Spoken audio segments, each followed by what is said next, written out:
pendidikan hati, atau biasa kita terjemah pikiran kita, khotir. Di samping khotir ada hal, ada warid. Itu istilah-istilah semua. Semuanya itu berkaitan apa yang ada di dalam hati kita, suasana hati kita ini. Nah, ketika ini yang muncul adalah khotir, maka kita perlu waspada. Sebab ketika yang muncul ini khotir, masih ada dua kemungkinan. Kemungkinan ini adalah kegelapan, kemungkinan ini adalah terang benderang. Artinya kemungkinan itu adalah kejahatan atau kemungkinan adalah kebaikan. Itu kalau khotir. Seperti yang sering hadir di hati kita. Kadang-kadang muncul kebaikannya, kadang-kadang juga muncul kejahatannya. Nah, ketika kita masih mengalami hal yang semacam ini, maka ini tidak akan pernah memperoleh warid atau memperoleh hal. Yang hadir akan selalu khotir. Yang hadir akan selalu khotir. Maka di posisi seperti inilah kita butuh kasyaf. Butuh kasyaf ini artinya kita bisa membedakan mana ini yang jahat, mana ini yang baik yang ada di hati kita ini. Mana itu yang bisikan setan, mana itu yang adalah perintah Allah. Akhirnya akan bisa membedakan itu. Maka kita butuh kasyaf di sini. Tapi selama kita belum itu, maka keilmuan kita ini atau pelatihan rohani kita ini yang nanti akan bisa menuntun kita, bisa mengarahkan kita, sehingga mana yang kita turuti, apa sebenarnya yang harus kita turuti dari suasana hati ini. Karena hati ini berbolak-balik. Kadang-kadang muncul kegelapan, kadang-kadang muncul cahaya. Kadang-kadang muncul yang jahat, kadang-kadang muncul yang baik. Maka kalau kita menggunakan ilmu kita, menggunakan pelatihan rohani kita, maka kita bisa menyikapi. Dan ketika yang muncul adalah kejahatan, maka lahiriah kita berusaha kita tekan. Jangan sampai mewujudkan apa yang diinginkan hati itu. Tapi ketika yang muncul adalah hal yang baik, maka laku kita turuti sebagaimana apa yang dikehendaki hati. Ini kalau yang muncul masih merupakan khotir. Seperti yang terjadi pada kita, ini masih khotir ini.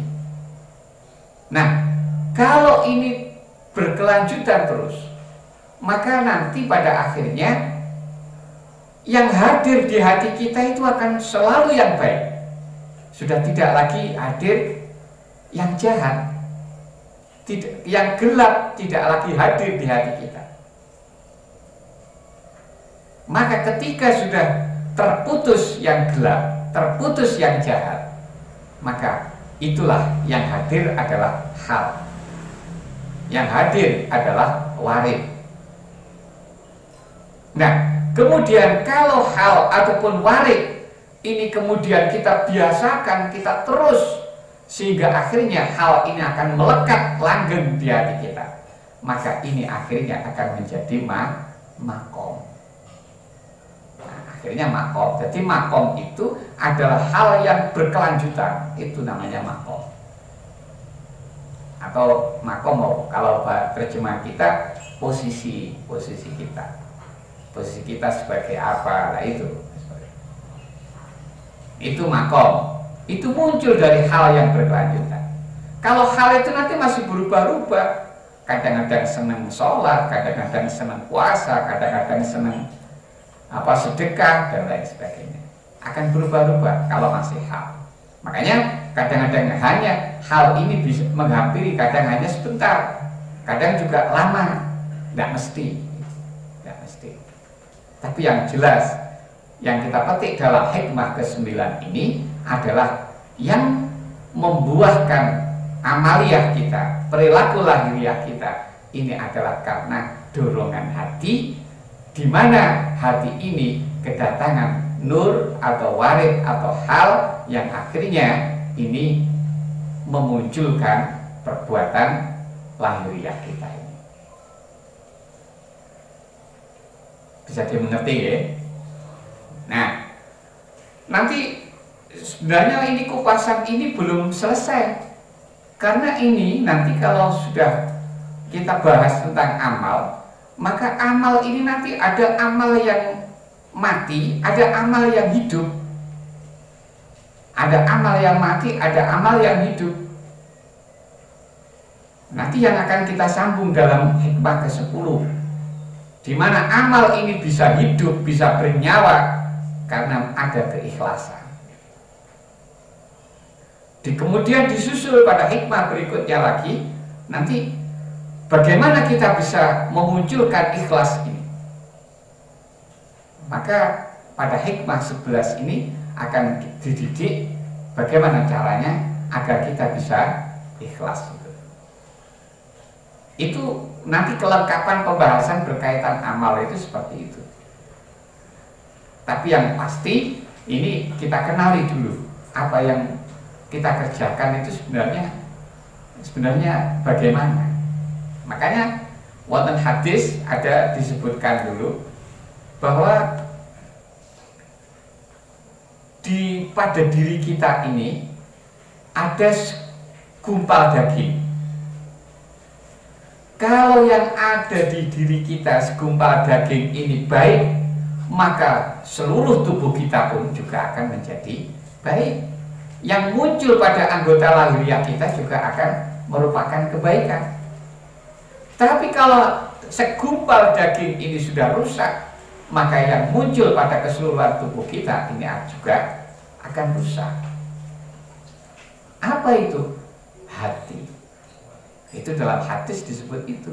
Makanya perilaku kita itu sebenarnya yang menuntun, yang menggerakkan adalah hati kita. Remote-nya di hati itu. Remote-nya di hati. Nah, kenapa? Kalau hati yang menggerakkan kok bisa kejahatan yang muncul? Karena hati ini ada pengaruh-pengaruh. Ada yang hati yang masih kotor, ini dipengaruhi oleh nafsu. Dipengaruhi oleh bisikan-bisikan setan lewat nafsu itu. Sehingga nafsu ini memberi pertimbangan. Nah, dan pertimbangannya itu mendesak, sehingga hati ikut pada nafsu. Maka yang muncul kejahatan, keburukan. Seperti itulah laku kita sebenarnya.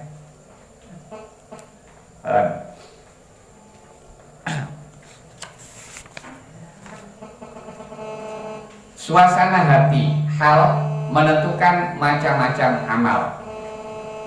Tanawwa'at ajnasul a'mali li tanawwu'i waridatil ahwal. Berbagai jenis amal adalah karena berbagai macam ahwal, hal atau suasana hati yang menghampiri. Yang dimaksud dengan amal dalam hikmah ini adalah gerakan jasmani.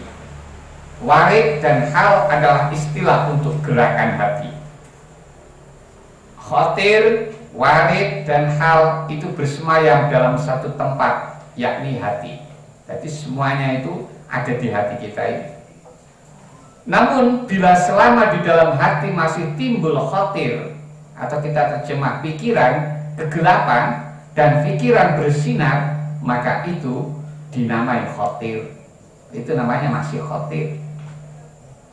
Dan jika di dalam hati sudah terputus pikiran kegelapan, maka disebut dengan warid atau hal. Lalu bila hal itu berkelanjutan terus menerus, maka disebut makom.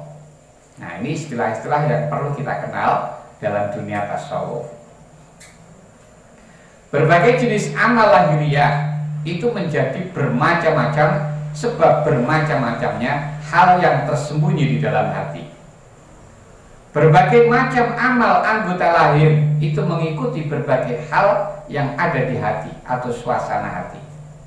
Bila yang datang di hati kesedihan, maka bekasnya akan tampak pada anggota lahir yang diam terpaku.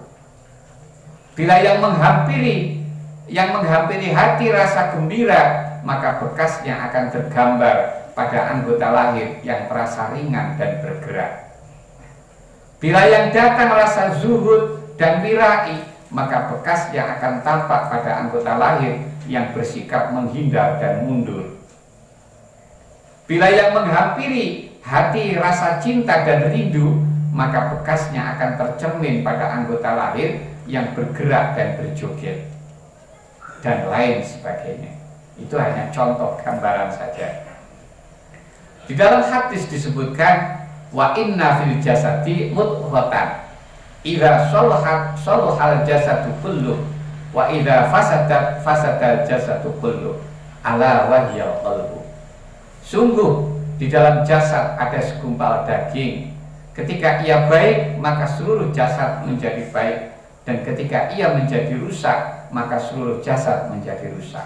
Ingat, dia adalah hati.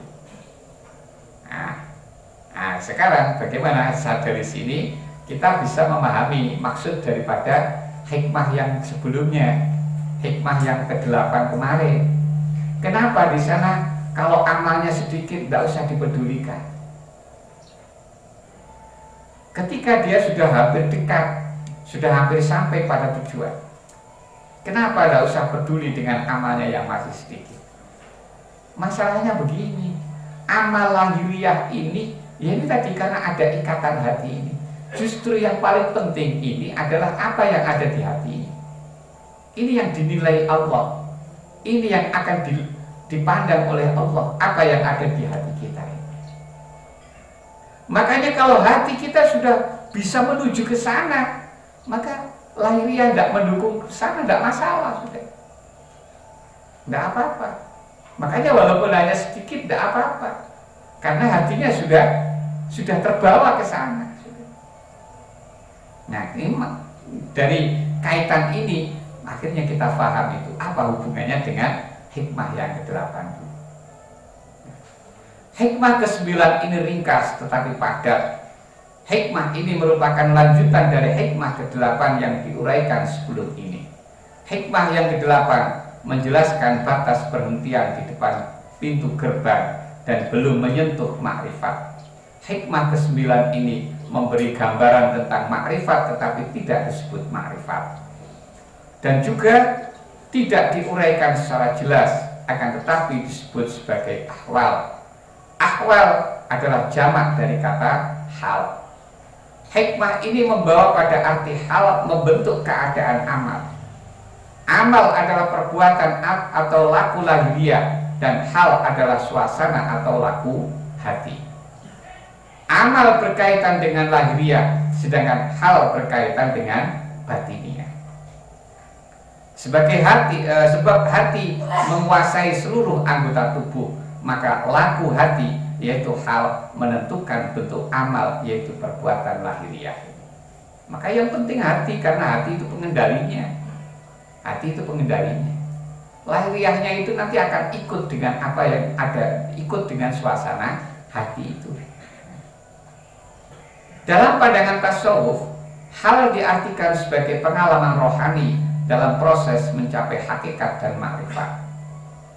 Hal merupakan zauq atau rasa yang berkaitan dengan hakikat ketuhanan yang melahirkan makrifatullah atau pengenalan tentang Allah. Oleh karena itu, tanpa hal tidak ada hakikat dan tidak diperoleh makrifat. Ahli ilmu membangun makrifat melalui dalil ilmiah, tetapi ahli tasawuf bermakrifat melalui pengalaman tentang hakikat. Makanya dasarnya tajribah. Tajribah itu apa? Tajribah itu kan mencoba. Karena mencoba bisa merasakan. Tapi kalau ilmu kita masih gambaran, teori. Makanya dulu pernah saya sampaikan, kalau kita bermakrifat, kalau kita bertauhid dengan rasa, maka tauhid kita ini tidak akan tergoyahkan lagi. Karena apa? Ini sudah kita mencoba ini, gambarannya itu seperti itu. Sehingga akhirnya yang muncul adalah rasa tauhid itu. Maka tauhid itu akan dimanipulasi oleh apapun, tidak akan goyah. Beda dengan tauhid kita dengan ilmu, dengan teori. Maka ketika dimunculkan dalil yang lebih rasional, maka iman ini akan bisa goyah, tauhid kita akan bisa goyah. Itu bedanya. Makanya di sini makrifat itu pengenalan kepada Allah tidak cukup dengan ilmu. Kalau makrifat kepada Allah dengan ilmu saja, ini nanti masih bisa kabur, bisa berbolak-balik. Tapi harus dengan rasa. Dan ini yang ingin dicapai oleh para ahli tasawuf itu. Makanya di sana disebut dengan istilah riyadhah, berlatih terus. Berlatih terus ini upaya untuk mencoba, yang akhirnya bisa mengenali rasa. Sebelum memperoleh pengalaman hakikat, ahli kerohanian terlebih dahulu memperoleh kasyaf, yaitu terbukanya perkara yang gaib. Ada orang mencari kasyaf yang dapat melihat makhluk gaib seperti jin. Nah, kasyaf itu apa? Jadi bisa melihat hal-hal yang gaib, hal-hal yang tidak terlihat oleh mata. Nah, kasyaf ini penting juga dalam pengalaman perjalanan rohani ini. Penting. Tapi bukan kasyaf yang sebagaimana difahami sebagian orang.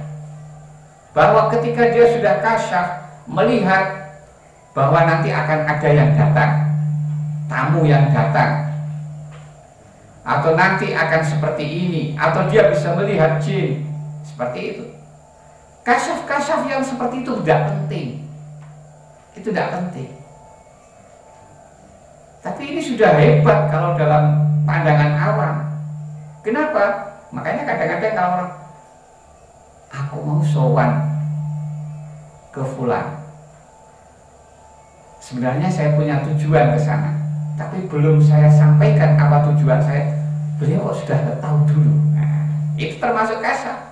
Kita sudah merasa heran, merasa kagum dengan kehebatan seperti itu. Tapi ahli tasawuf yang sudah memperoleh seperti itu, ini masih kecil, bukan itu tujuannya. Tapi kasyaf ini nanti akan kita fungsikan untuk membedakan mana yang jahat, mana yang baik. Itu loh yang maksudnya. Yang menghampiri hati kita itu kadang-kadang jahat, kadang-kadang baik. Makanya ini bisa kita saring dengan kasyaf ini. Penting ini kasyafnya.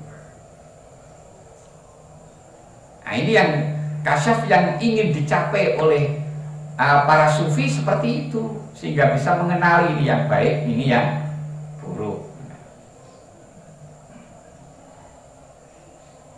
Dalam proses mencapai hakikat ketuhanan, kasyaf yang demikian tidak penting. Kasyaf yang penting adalah yang dapat mengenali tipu daya setan yang tersembunyi dalam berbagai bentuk dan suasana dunia ini. Kasyaf yang menerima hakikat sesuatu, apapun yang dihadapi, penting bagi pengembara kerohanian. Rasulullah sendiri sebagai ahli kasyaf yang paling unggul melihat Jibril dalam bentuknya yang asli hanya 2 kali saja. Malaikat Jibril itu setiap hadir kepada para nabi untuk melaksanakan tugas dari Allah, jarang sekali menampakkan wujud aslinya. Beliau menampakkan pasti wujud-wujud yang lain. Makanya bisa berbagai macam rupa. Makanya digambarkan di sini Rasulullah bertemu dengan malaikat Jibril dengan bentuk yang aslinya ini baru 2 kali selamanya. Baru 2 kali. Setiap hadir malaikat Jibril akan selalu berbentuk orang lain, berbentuk hal lain. Pernah ketika malaikat Jibril atas perintah Allah mengajarkan tentang Islam, tentang iman, tentang ihsan. Ini malaikat Jibril hadir dengan sosok seorang laki-laki yang ganteng sekali. yang di situ mirip dengan seseorang yang namanya Dihyah Al-Kalabi. Ini seorang laki-laki yang ganteng. Itu muncul berbentuk sosok seperti itu.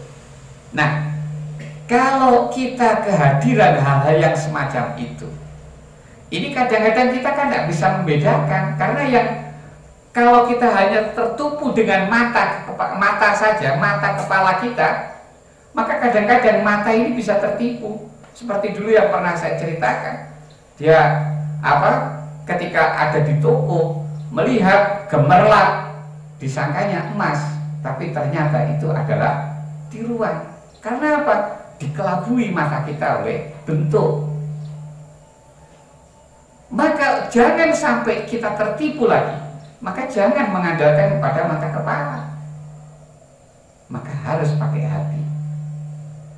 Hati yang kasyaf inilah nanti akan penting sehingga bisa membedakan mana yang asli, mana yang tidak. Itu yang datang siapa? Apa itu yang ada di hadapan kita? Akan bisa kita kenali. Walaupun dia berwujud dengan rupa apapun, akan bisa kita kenal. Makanya Rasulullah ketika malaikat Jibril ini hadir di hadapannya, walaupun tidak dalam bentuk aslinya, Rasulullah tetap kenal itu adalah malaikat Jibril. Ini yang dimaksud.